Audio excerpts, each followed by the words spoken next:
नमस्कार। आज का अपना टॉपिक है विद्युत क्षेत्र के एकांक आयतन में ऊर्जा। विद्युत क्षेत्र के एकांक आयतन में ऊर्जा।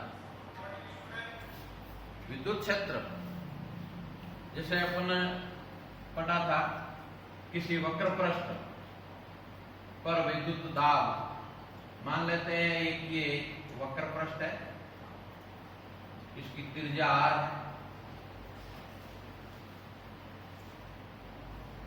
जब अपन इसको आवेशित कर देते हैं तो इसके आयतन में वृद्धि होती है।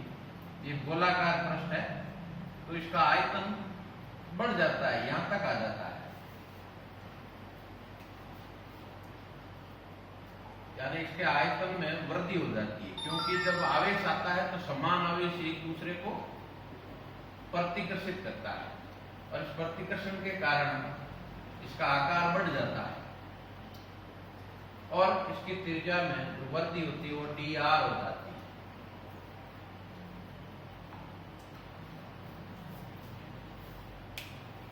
जब अपन इस हमने पढ़ा था पहले, वक्र पृष्ठ पर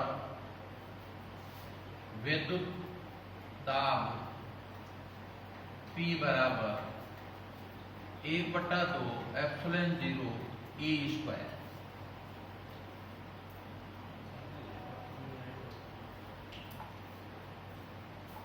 इस आवेश के कारण इसका पृष्ठ बढ़ जाता है।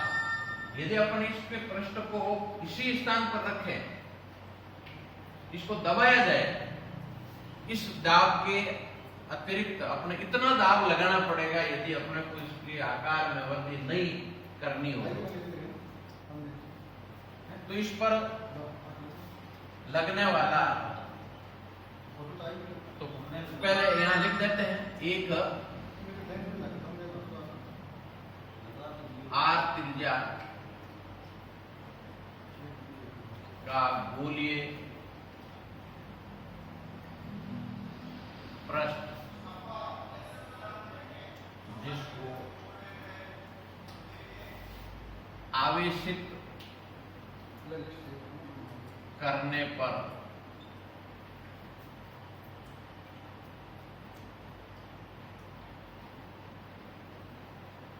उसकी त्रिज्या में dr की वृद्धि हो जाती है।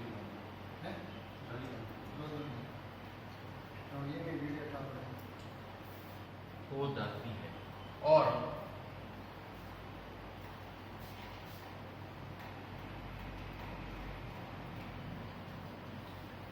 वक्र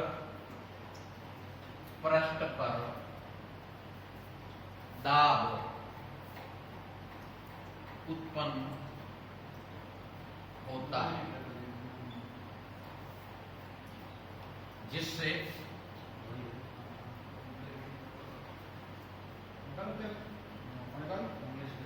इस पृष्ठ पर विद्युत बल F बराबर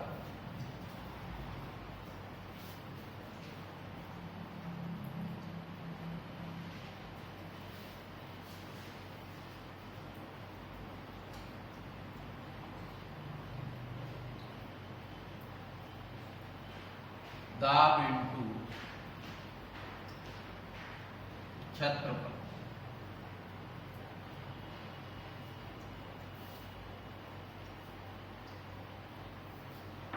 इस चित्र को थोड़ा नीचे अलग से बना देता हूं।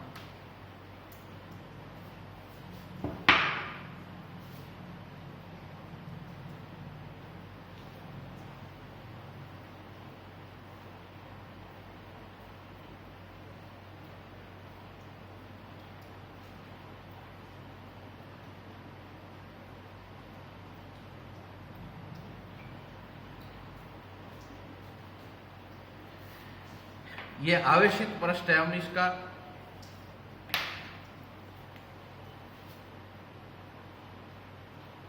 इस आवेशित पृष्ठ की त्रिज्या को r मान लेते हैं। अब इसको दबाया जाता है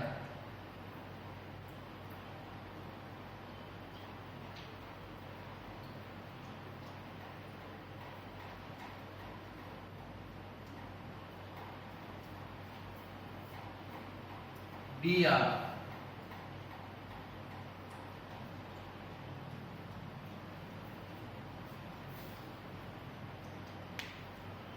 तो दाब इंटू क्षेत्रफल, इस पर लगने वाला दाब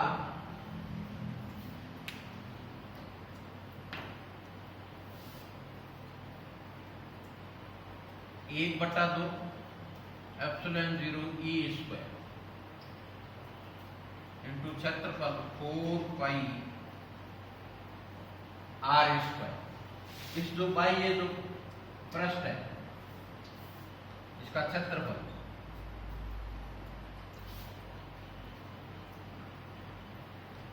अब इस बल के विरुद्ध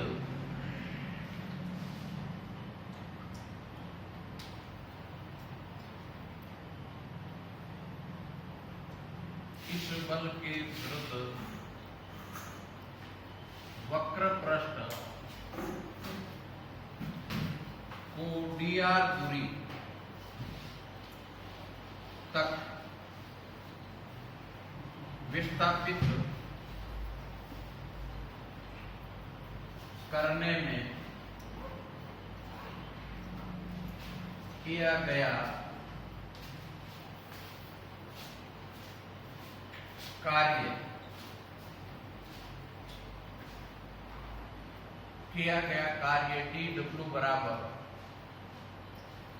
कार्य बराबर होगा बल इंटू विस्थापन। बल 1/2 epsilon 0 e square 4 pi r square into विस्थापन dr dw बराबर,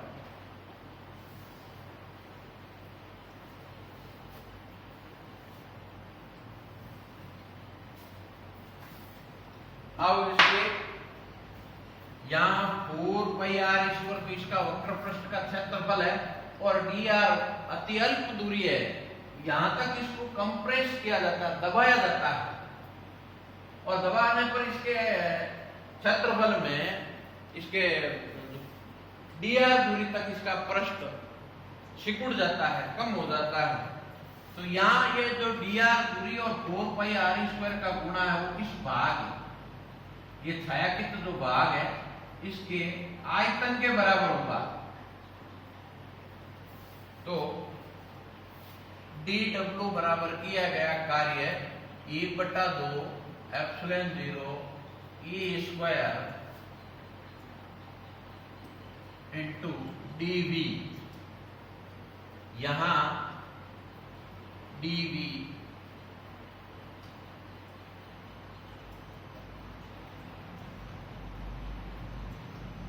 बाह्य दाब के कारण गोलीय पृष्ठ के आयतन में कमी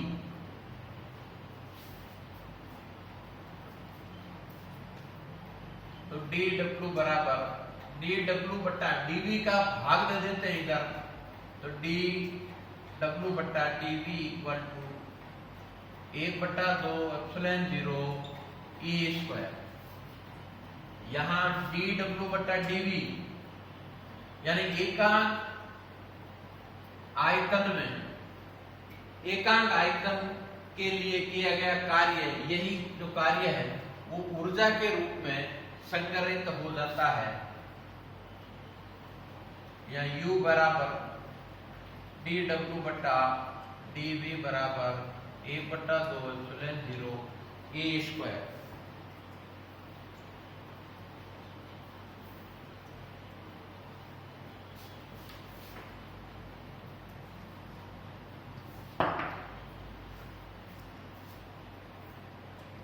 एक बटा 2 एप्सिलॉन 0 ई स्क्वायर ये विद्युत दाब भी था।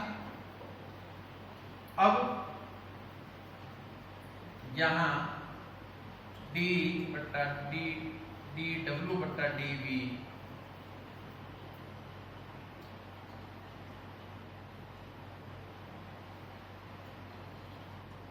वक्र पृष्ठ के एकांक आयतन में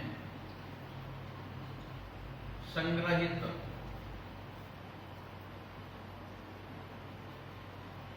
ऊर्जा, तो U बराबर 1/2 एप्सिलॉन 0 E स्क्वायर। ये एकांक आयतन में जो आयतन जो हमने चित्र बनाया था उसमें जो ये भाग था छायांकित, इस भाग में जो संग्रहित ऊर्जा होती है, एक बार परीक्षा में पूछा था कि विद्युत ऊर्जा कहाँ रहती है, तो विद्युत ऊर्जा यहाँ विद्युत क्षेत्र में रहती है, जो यहाँ इन दोनों गोलों के बीच का जो भाग है, यह आयतन है, इसमें संग्रहित रहती है। तो वक्र पृष्ठ के एकांक आयतन में संग्रहित ऊर्जा U बराबर 1/2 एप्सिलॉन 0 E स्क्वायर। इसी प्रकार अगला जो टॉपिक है अपना, साबुन के बुलबुले का, आवेशित साबुन के बुलबुले का संतुलन।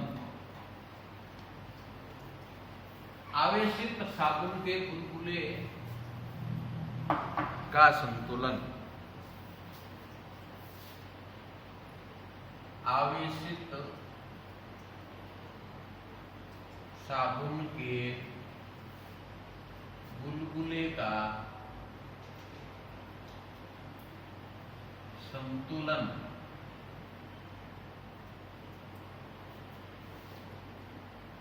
सेम इसी प्रकार से जैसे साबुन का बुलबुला, जैसे कोई गोल ऐसा बुलबुला है, 11th क्लास में हमने पढ़ा था कि साबुन के बुलबुले के अंदर दाब अतिरिक्त होता है जिसे हम P एक्सेस बोलते हैं, और ये P एक्सेस होता है 40/R।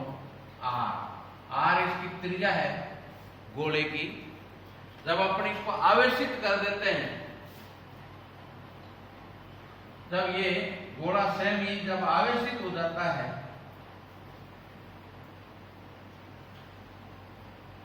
तो इसका आकार बढ़ जाता है।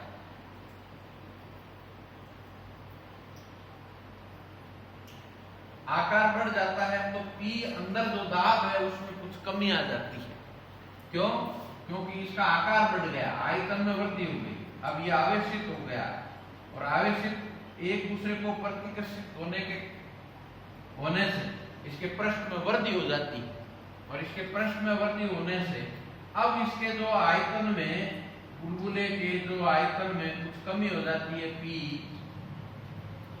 एक्सेस माइनस P विद्युत, क्योंकि अब जो विद्युत दाब है वो बाहर की तरफ काम करने लगता है, जिससे इसके अंदर दाब में कुछ कमी आ जाती है।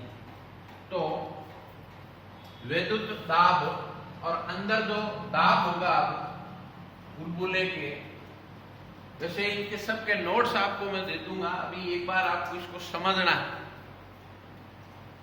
तो P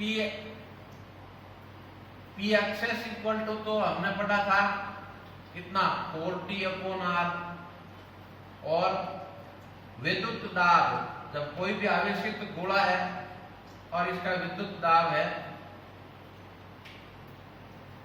1/2 sigma square upon epsilon 0, या ऐसा भी लिख सकते हैं 1/2 एप्सिलॉन 0 E स्क्वायर। क्योंकि साबुन के बुलबुले पर हमें आवेश ज्ञात करना पड़ता है, इसलिए यहाँ इस सिग्मा का जो मान रखेंगे तो यह मान आएगा।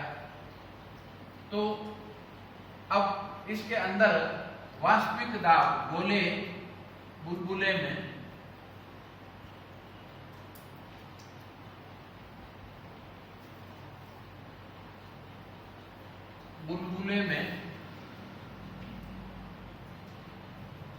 आवेशित कर सकेंगे, ऐसा लिखेंगे, आवेशित बुलबुले में दाब P बराबर P एक्सेस माइनस P वैद्युत। P बराबर P excess square 40/R, P वैद्युत अभी हमने पढ़ा 1/2 सिग्मा स्क्वायर अपॉन एप्सिलॉन 0। संतुलन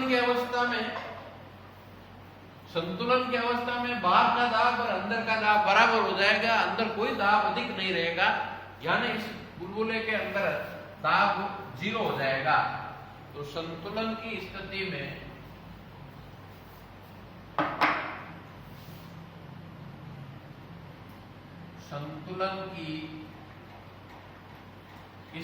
में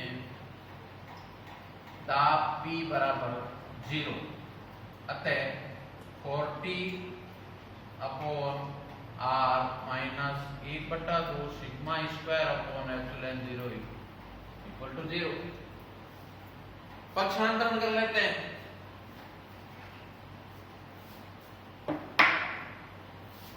कितना हो जाएगा 1/2 sigma square upon epsilon 0 equal to 40/R। ये इधर जाएगा तो माइनस का है, प्लस का हो जाएगा। अब पक्ष चेंज कर दिया, इसको पूरे को इधर ले लिया, इसको इधर ले लिया, तो sigma square equal to 8T epsilon 0 upon R।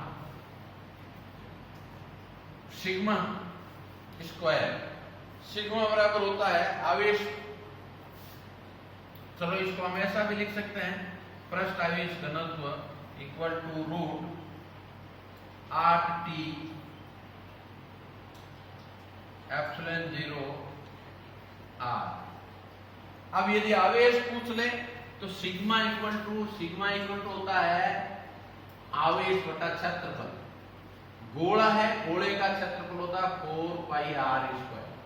यदि r इसकी त्रिज्या है तो इसका मान हम यहां रख देंगे, तो Q upon 4πr² equal to root of 8T epsilon 0 बटा R। अब हम इसको Q निकालना हो तो Q बराबर क्या कर देंगे 4πr² root 8T epsilon 0 upon R। इस R को अंदर करेंगे तो R की घात 4 कर सकते हैं यहाँ, तो R की घात नीचे एक R है, ऊपर 3 रह जाएगी R की घात, तो 4π रूट 8